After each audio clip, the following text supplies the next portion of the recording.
অবাজান এই ছেলেগুলো আসছে আপনার কদমে আমাদের সালাম। ইমতিহানে পরীক্ষা, একটু সাহায্য করেন যাতে পাস করে। আছে কি নাই? আছে কি নাই? ভণ্ড, প্রতারক, ইসলামের দুশমন, বেদাতি, মুশরিক, এদের অনুসরণ করা নিষেধ করে দিয়েছেন কে? সোজা কথা। আমার মুসল্লি যে কয়জন থাকবে পাক্কা ইমানদার থাকবে, বেদাতির বিরুদ্ধে থাকবে, মুশরিকদের বিরুদ্ধে থাকবে, আল্লাহওয়ালা হবে, রাসূল প্রেমিক হবে। ঠিক না বেঠিক? এই কয়জন হইলেই হবে, বেশি দরকার নাই। ৩১৩ জন নিয়া জান্নাতে যাইতে পারলেই হবে। ঠিক না বেঠিক? মসজিদ পুরানোর দরকার নাই, বেদাতি দিয়ে মুশরিক দিয়ে মসজিদ পুরানোর দরকার নাই। মসজিদে থাকবে যে কয়জন, সে কয়জন ইমানদার মর্দে মুজাহিদ, তাদেরকে নিয়ে জান্নাতের মধ্যে যেতে চাই। ঠিক কিনা? যেহেতু আল্লাহ রাব্বুল আলামিন সর্বপ্রথম মানুষের জন্য করণীয় বিষয়টি হচ্ছে আল্লাহ পাকের উপর প্রকৃতভাবে ঈমান আনা।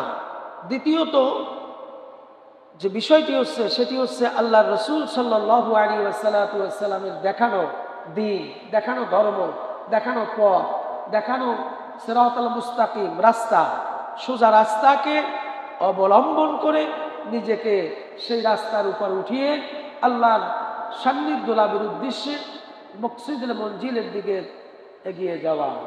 এটা হচ্ছে আসলে প্রকৃতপক্ষে মানুষের কাজ। তো সেই জন্য পবিত্র কোরআনুল কারীমের মধ্যে আল্লাহ রাব্বুল আলামিন এভাবেই বলে দিলেন, ইয়া আইয়ুহাল্লাযীনা আমানু আতিউল্লাহ ওয়া আতিউর রাসূল ওয়া উলিল আমরি মিনকুম।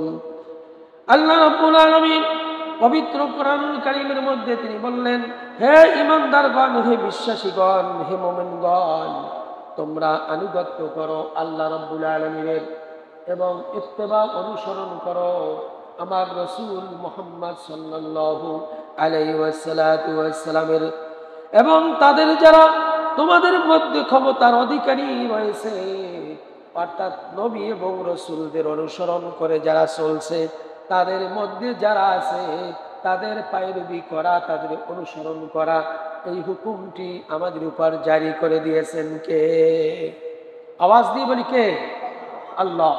প্রথমত আতিউল্লাহ, আল্লাহ তাআলার উপর আনুগত্য, আল্লাহ যা বলেছে এর উপর সম্পূর্ণ সারেন্ডার হয়ে যাওয়া, সম্পূর্ণভাবে আল্লাহ রাব্বুল আলামিনের উপর আনুগত্য স্বীকার করার নামই হচ্ছে ঈমান, নামই হচ্ছে মুসলমান, নামই হচ্ছে আপনার মুমিন, নামই হচ্ছে বিশ্বাসী। অর্থাৎ এক নম্বরে কোয়ালিটি আমাদের থাকতে হবে আতিউল্লাহ, অর্থাৎ আল্লাহর আনুগত্য করা। বলেছেন কে? আল্লাহ। দ্বিতীয় নম্বরে বলেছেন আতিউর রাসূল, দ্বিতীয় নম্বরে অনুসরণ করবা, অনুসরণ।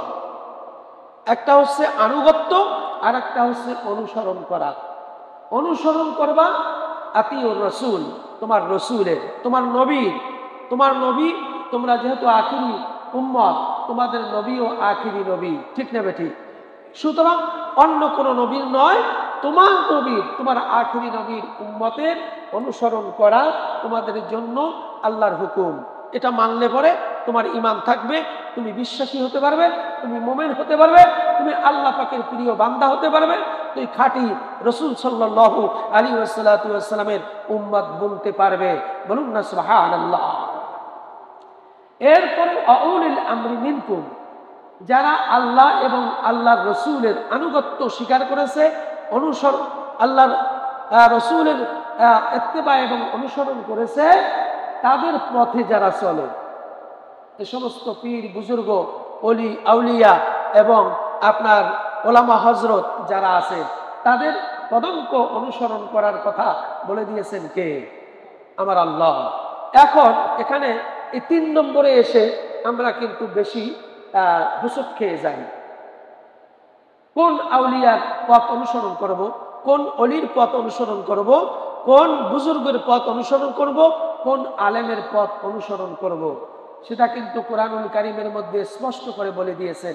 দেয় কি দেয় নাই? কোন আলেমের পিছনে হাঁটবেন? যেই আলেম আমার রাসূল সাল্লাল্লাহু আলাইহি ওয়াসাল্লামের দেখানো পথ কোরআন এবং হাদিসের সাথে মিল আছে, কোরআনের সাথে যেটা মিল আছে, হাদিসের সাথে যেটা মিল আছে, এইটা মনে করবেন যে রাসূলের হাদিস। ঠিক না বেঠিক? এমনি হাদিস বলে চালাই দিলে হবে না। এই হাদিসটা আমার কোরআনের সাথে সামঞ্জস্যতা আছে কিনা। যেহেতু হাদিসকে বলা হয়েছে খুলুকুহুল কোরআন, পরোক্ষ কোরআন, আর প্রকাশ্য কোরআন হচ্ছে জিবরাইল আমিনের মারফতে যে কথাগুলি আল্লাহর পক্ষ থেকে নাজিল করা হয়েছে, এটা হচ্ছে আপনার প্রকাশ্য কোরআন, আল কোরআন, আল ফুরকান, আসমানি কিতাব, ঐশী বাণী, প্রদত্ত কালাম, আল্লাহ পাকের বাণী। বলুন না সুবহানাল্লাহ। যেটাকে আমরা আল কোরআনুল কারীম বলি, আল ফুরকান বলি, এটা হচ্ছে প্রকাশ্য কালাম, আল্লাহ পাকের পক্ষ থেকে দেওয়া। আর একটা হচ্ছে আমার রাসূলের জবান থেকে আল্লাহ পাক যা বের করিয়েছেন, যা বাহির করিয়েছেন, যা বলিয়েছিলেন, সে সমস্ত কথাগুলি হচ্ছে পরোক্ষ কোরআন, অর্থাৎ কোরআনের অনুরূপী আমার রাসূল বলেছেন। বলুন না সুবহানাল্লাহ।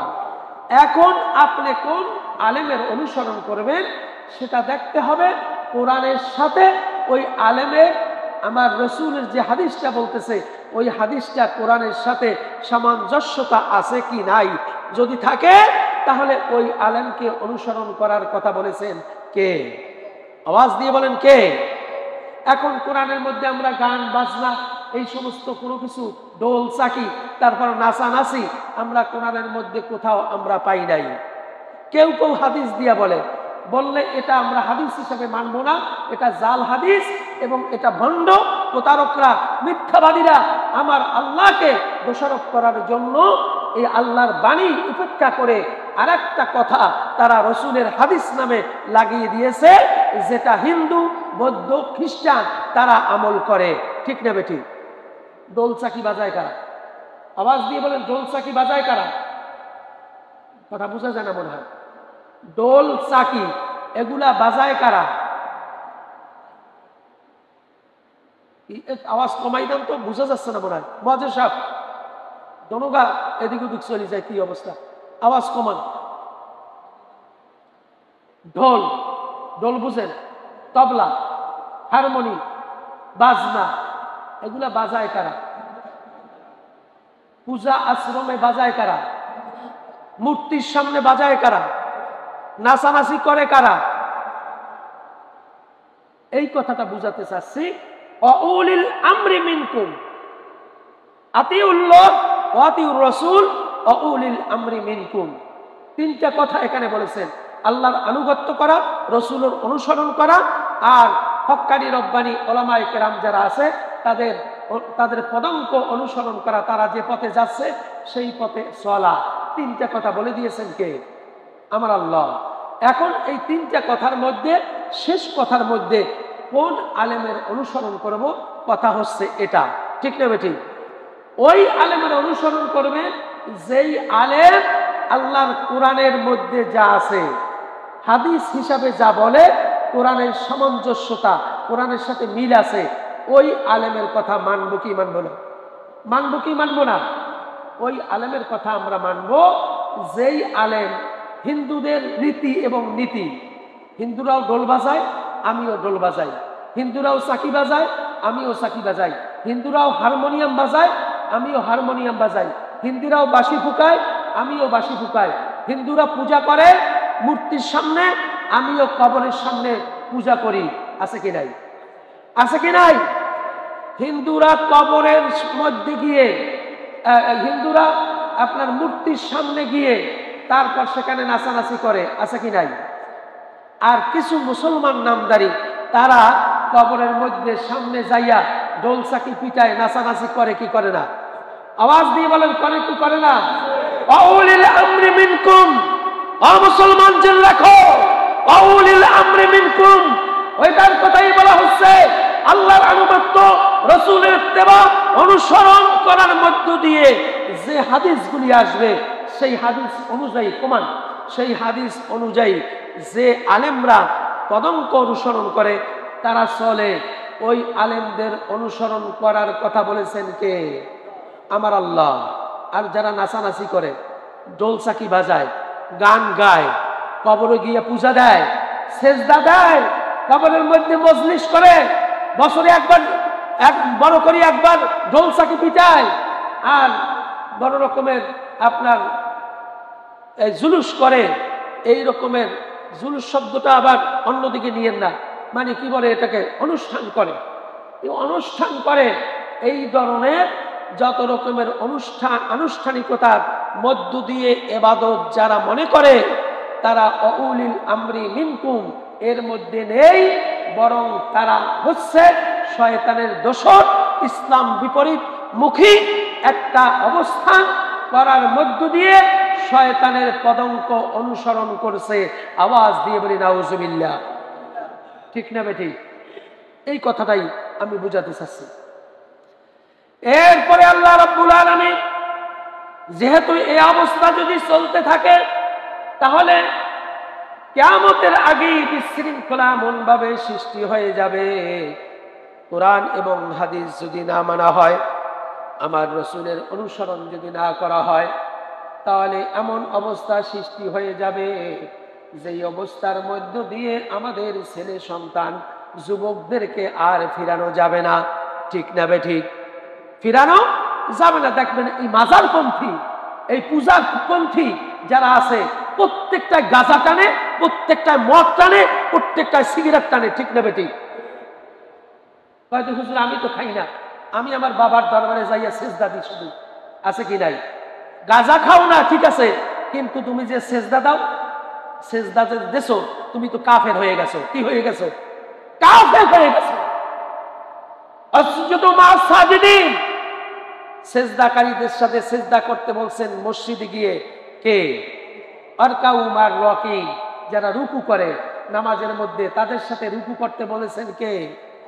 তুমি একটা দলিল দেখাইতে পারবা তোমার বাজানদের সেজদা দিতে হবে? এমন কোন দলিল দেখাইতে পারবা? তুমি ভণ্ড, তুমি প্রতারক, তুমি ইসলাম বিদ্বেষী, ইসলামের দুশমন। তোমাদেরকে আজকে বাছাই করে নির্দিষ্ট করা দরকার। ঠিক কিনা? আজকে সময় এসেছে এই ধরনের ভণ্ড আলেমদেরকে বাছাই করে দেওয়া এবং তাদের বিপরীতে অবস্থান নিয়ে তাদেরকে বাংলাদেশ থেকে বিতাড়িত করে দেওয়া। ইসলামের মধ্যে আজকের ফিতনা সৃষ্টি করে দিয়েছে। ঠিক না বেটি? আল ফিতনাতু আসাদ্দু মিনাল কতলি, আল্লাহ পাক বলছে যারা ফিতনা সৃষ্টি করে তাদেরকে কতল করে দাও, হত্যা করা দাও। অর্থাৎ হত্যার চাইতেও সে জঘন্য অপরাধ করেছে। বলেছেন কে? আমার বানানো কোনো কথা নয়। এইসব ফিতনাবাজি দিয়ে আজকে সমাজটাকে ধ্বংস করে দিয়েছে। কিসের ডোলচাকি বাজাও, কিসের বাজারে গিয়ে পূজা করো? আল্লাহ বলছেন ফাস্তাইন বিল্লাহ, সাহায্য চাও আল্লাহর কাছে। আর তুমি কও ও বাজার, ও বাজার, এই ছেলেগুলো আসছে পরীক্ষা দিতে, ইমতিহানে পরীক্ষা, একটু সাহায্য করেন যাতে পাস করে। আছে কি নাই? আছে কি নাই?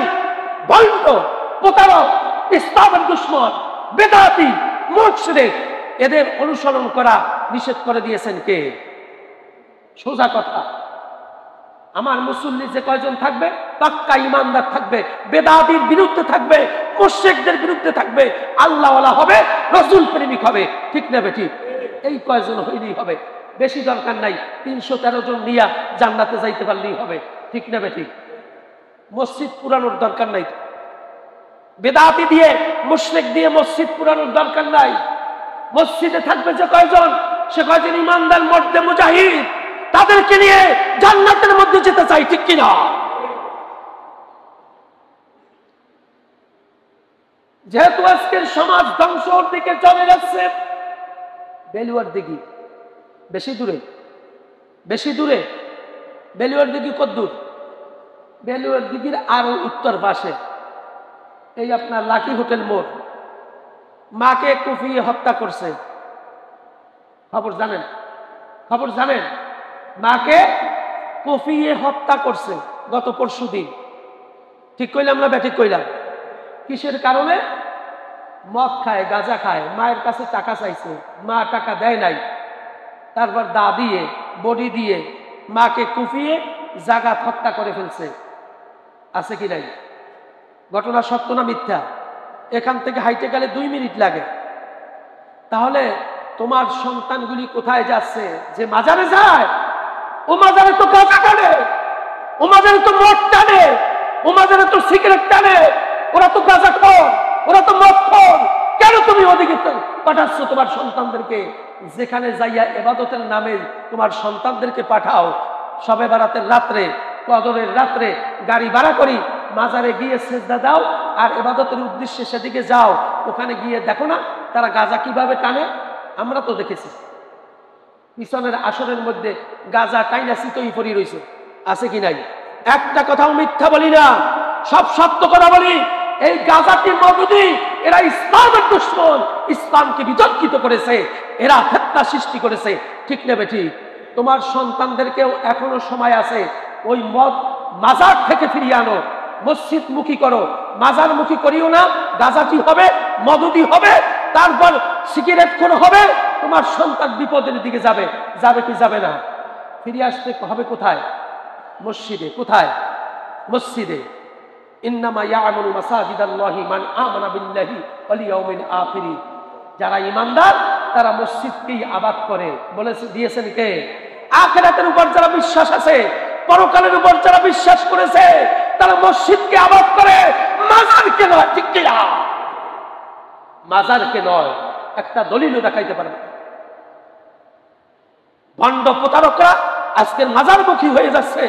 এক ভণ্ড কয় আমরা মাজারে সেজদা দিই না, ফেসবুকে সাজিয়ে সেজদা দেয়। এই ভণ্ড যে সেজদা দেয় আর মঞ্চের মাহফিলের মঞ্চকে যে অপবিত্র করেছে নাচানাচি কইরা, এই ভণ্ড যে সেজদা দেয় মাজারে গিয়ে সোশ্যাল মিডিয়ায় ছেড়ে দিয়েছে, হাতে সেজদা দিতেছে আর মঞ্চে দাঁড়াই কয় আমরা সেজদা দিই না, আমরা মাজার পূজা করি না। অথচ তারাই হচ্ছে বড় মাজার পূজারী। ঠিক না বেঠিক? এই সমস্ত ভণ্ড প্রতারক আলেমদের বিরুদ্ধে কথা বলতে হবে, তাদের পদঙ্ক অনুসরণ থেকে ফিরে আসতে হবে। আতিউল্লাহ ওয়া আতিউর রাসূল ওয়া উলিল আমরি মিনকুম বলে দিয়েছেন কে? আমার আল্লাহ। যেহেতু মদ গাঁজাকে আল্লাহ নিষেধ করে দিয়েছেন, ইয়াসআলুনাকা আনিল খামরি ওয়াল মাইসিরি কুল ফীহিমা ইসমুন কাবীরুন ওয়া মানাফিউ লিন-নাস ওয়া ইসমুহুমা আকবারু মিন নাফইহিমা। আল্লাহ রাব্বুল আলামিন বললেন, তারা তোমাকে মদ এবং জুয়া সম্পর্কে জিজ্ঞেস করবে, তখন তুমি তাদেরকে বলে দাও এই দুইয়ের মধ্যে রয়েছে বড় ধরনের পাপ। আল্লাহ রসুলকে বলতেছে, হে রসুল, আপনাকে কাফের বেঈমান মুশরিকরা, বেদাতীরা আর মুশরিকরা, মাজার পূজারীরা প্রশ্ন করবে মদ জুয়া কি আবার আছে কি নাই। গাঁজা কিনে রাখবেন, যারা মাজার পূজারী গাঁজা টানে হয়তো এগুন খাওয়া জায়েজ, বলে কি বলে না? এখানে এক ভণ্ড আছে, প্রতারক আছে, সে নামাজ স্বীকার করে না, নামাজ পড়ে না, অথচ সে গাঁজা টানে। আছে কি নাই? আমাদের এলাকার মধ্যেই আছে ভণ্ড প্রতারক। এই প্রতারকের বলে মুরিদও আছে। হে বলে একজন পীর সাহেব বলে তারে খলিফাও বানাইছে। আমি কই খলিফা নয়, সে হচ্ছে অর্থাৎ শয়তানের খেলাফত প্রাপ্ত একজন শয়তান, ইবলিস শয়তান। ঠিক না বেটি? অথচ আল্লাহ পাক বলছেন, ইয়াসআলুনাকা আনিল খামরি ওয়াল মাইসির কুল ফীহিমা ইসমুন কাবীর। হে রাসূল, আপনাকে এই সমস্ত ভণ্ডরা যখন প্রশ্ন করবে মদ এবং জুয়া সম্পর্কে, তখন আপনি বলে দেন ইসমুন কাবীর, এর মধ্যে হচ্ছে বড় ধরনের পাপ, বড় ধরনের গুনাহ। বলে দিয়েছেন কে? মদ আর জুয়া খাও, মদ জুয়া, তারপর গাঞ্জা, তারপর আফিম, ইয়াবা টানা যাবে, খাওয়া যাবে, এটা নিষেধ করে দিয়েছেন কে? আমার আল্লাহ। ফিতনা সৃষ্টি করো ইসলামের মধ্যে। ইসলামের মধ্যে মদ খাওয়া জায়েজ, এটা বলে ইসলামকে কলুষিত করতেছ। ও নামদারি মুসলমান, তুমি মুসলমান আর নেই, তুমি কাফেরদের দোসর, মুশরিকদের দোসর, তুমি বেঈমান, তুমি মুনাফিক। ঠিক না বেটি? সুতরাং এদের থেকে দূরে থাকতে হবে। আল্লাহ পাক এই কথাটাই বললেন। মদ এবং জুয়া সম্পর্কে জিজ্ঞেস করলে, হে রাসূল, আপনি বলে দিন এই দুইটাই হচ্ছে বড় ধরনের পাপ, বড় ধরনের গুনাহ। মানুষের জন্য কিছু কল্যাণ থাকলেও এর মধ্যে রয়েছে অকল্যাণ অনেক বেশি। বলে দিয়েছেন কে? সুতরাং এই সন্তানটা গত পরশুদিন মদ গাঁজা ইয়াবা খাওয়ার জন্য টাকা চেয়েছে মায়ের কাছে, মায়ের টাকা দিতে পারে নাই, এই জন্য বডি দিয়ে মাকে হত্যা করে ফেলেছে। এখান থেকে হেঁটে গেলে 2 মিনিট, কয় মিনিট? 2-4 মিনিট লাগে। যদি জোরে হাইটে যায় 4 মিনিটের উপর বেশি লাগার কথা নয়। সুতরাং এই যদি সমাজের অবস্থা হয়, এরা দেখবেন যে কোনো না কোনো মাজারে গিয়া ওই হুক্কাহু যারা করে তারা গাঁজা টানে, মদ টানে, এদের অনুসরণ পদাঙ্ক অনুসরণ করার কারণে আজকের বাংলাদেশের সরকারের উচিত প্রত্যেকটা মাজারকে তদারকি করা, মাজারের পিছনে গাঁজা এবং মদের আসর যারা বসায় তাদেরকে বাহির করে জেল হাজতে পাঠিয়ে দেওয়া, ঠিক কিনা? মদ এবং গাঁজার আসর বসাচ্ছে তারা মাজারের নাম দিয়ে, সেখানে মদের আসরের মদ এবং গাঁজার তারা প্রচার প্রভাকাণ্ড সেখানে করছে। সুতরাং সমাজকে কলুষিত করার জন্য, যুব সমাজকে বিপদের ফেলার জন্য মদ গাঁজাকে আজকের সমাজের মধ্যে ছড়িয়ে দেওয়ার জন্য যে তারা অনুসরণ করছে, কর্ম করছে, তাদেরকে আইনের আওতায় এনে জব্দ করে দেওয়া দরকার, ঠিক না বেঠিক? এটা ফিতনা, এটা অন্যায় এবং এটা গর্হিত কাজ। সুতরাং আল্লাহ রাব্বুল আলামিন এই ফিতনা এবং গর্হিত কাজকে আমরা অবশ্যই এর থেকে ফিরে আসতে হবে। আল ফিতনাতু আশাদ্দু মিনাল কতল, ফিতনা হচ্ছে সবচেয়ে গুনাহের কাজ, অর্থাৎ কতল। একটা মানুষকে হত্যা করলে যে পাপ, তার চেয়ে বড় পাপ হচ্ছে যারা সমাজে ফিতনা সৃষ্টি করে, ঠিক নেবে ঠিক? এটাগুলো হচ্ছে ফিতনা। ইসলামের নামে ঢোল চাকি বাজায়, বা এটা জায়েজ আছে? আরে ঢোল চাকি বাজাইতে এত মনে চাইলে হিন্দুদের ওই কালী পূজায় যা, দুর্গা পূজায় যা, তারপর ওখানে গিয়ে ঢোল চাকি ভালো করে বাজা, আপত্তি নাই, ঠিক কিনা? মুসলমানের নাম দিয়ে কোন মাজারে ঢোল চাকি বাজাবি, সেটা সহ্য করবে না মুসলমান, ঠিক কিনা? এটা মুসলমানের বাজনা নয়। আল ফিতনাতু আকবারু মিনাল কতল, আল্লাহ পাক অন্যত্র বলছেন এই ফিতনা হচ্ছে সবচেয়ে ভীষণ এবং বড় ধরনের একটা হত্যাযোগ্য অপরাধ। বলুন না নাউজুবিল্লাহ। সুতরাং এই সমস্ত ফিতনা থেকে আমাদেরকে ফিরে আসতে হবে, না হয় আপনার আমার সন্তানরা ওই মাজারে যাইব আর গাঁজাটিতে দেখা গাঁজা টানবো, আর ঘরে আইসা টাকা না পাইলে তারপর মা বাবাকে হত্যা করে ফেলবে। এরকমের আছে কি নাই? বিভিন্ন সময়ও এরকমের পিতামাতাকে মদের কারণে, জুয়ার কারণে, আপনার গাঁজার কারণে, ইয়াবার কারণে মাতা পিতাকে আপনার হত্যা করে ফেলেছে। এই জন্য আসুন আল্লাহ রাব্বুল আলামিন আমাদের সকলকে সহিহ বুঝ কোরআন হাদিসের আলোকে জীবনটাকে গড়ে যেত আতিউল্লাহ ওয়া আতিউর রাসূল ওয়া উলিল আমরি মিনকুম।